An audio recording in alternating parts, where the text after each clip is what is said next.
Hello and welcome সবাইকে।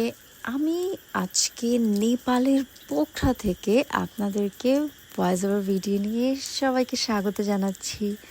আমি আজকে বসে আছি একটি সুন্দর পর্বতমালাতে, আর আমার চোখের সামনে একটা লেক, তারপরে হচ্ছে অনেক বিশাল বড় পর্বতমালা, আর বাম পাশে রয়েছে পোখরা শহরটা, আর ঠিক ডান পাশে রয়েছে একেবারে জোনাকি পোকা।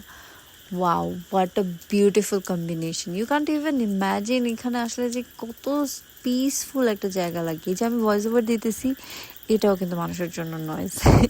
রাত্রেবেলা এখন 10:30 বাজে, সবাই একদম চুপচাপ ঘুমিয়ে পড়ছে গভীর ঘুমে, কারণ সবাই 7টা থেকে 8টার মধ্যে ডিনার শেষ করে ফেলে। সেই একটা অবস্থা। আমি যেখানে আছি তার পাশে কিন্তু ঝিঝি পোকার ডাক আছে, আর টিপ টিপ টিপ টিপ শব্দ যেটা, সেটা বৃষ্টির পানি পড়তেছে, আর সামনে মেঘ ভেসে বেড়াচ্ছে। Wow, just imagine! এটা হচ্ছে কাঠমান্ডু শহরের বৃষ্টির দিনে।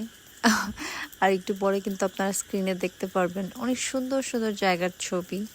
এটা হচ্ছে রাজার দরবার ভাক্তাপুর। আমি নামটা ঠিক মতন প্রনাউন্স করছি কিনা আমি জানি না, যদি ভুল হয়ে যায় তাহলে তার জন্য সরি আগে থেকেই। আমি প্রথমবার দেখলাম রাজার দরবার কীরকম হয়। সত্যিকারের রাজার দরবার, 500 বছর পুরনো একটা শহর,